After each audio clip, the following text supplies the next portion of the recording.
अस्सलाम वालेकुम नाज़रीन, तव्हां ॾिसो पिया STV न्यूज़। ताज़ा तरीन बुलेटिन में वली मोहम्मद चाड़ो तव्हां सां गॾु आहियां। मलीर खां रिपोर्ट असांखे मोकिली आहे मुश्ताक गबोल। मलीर रज़ाकाबाद में सालनि खां गर्ल्स सेकेंडरी स्कूल रज़ाकाबाद एरजाम कंडोची मरम्मत न थी सघी। स्कूल जो फर्नीचर टुटी वियो, भितियुनि ऐं छितियुनि में ॾार चापड़ा किरण लॻा। स्कूल जी इमारत खंडर बणिजी वई आहे। नियाणियुनि जे स्कूल में वॉशरूम जी सहूलियत बि न आहे, जॾहिं त पीअण जे पाणी पिणु अणलभ आहे।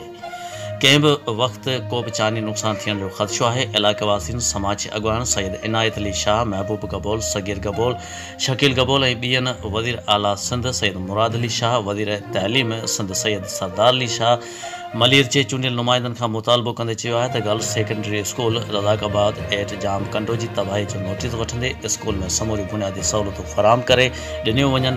अगरि स्कूल में को बि जानी नुक़सान थियो त उन जा ज़िम्मेवार तइलीम खातो ऐं मलीर चूंडियल नुमाइंदा हूंदा।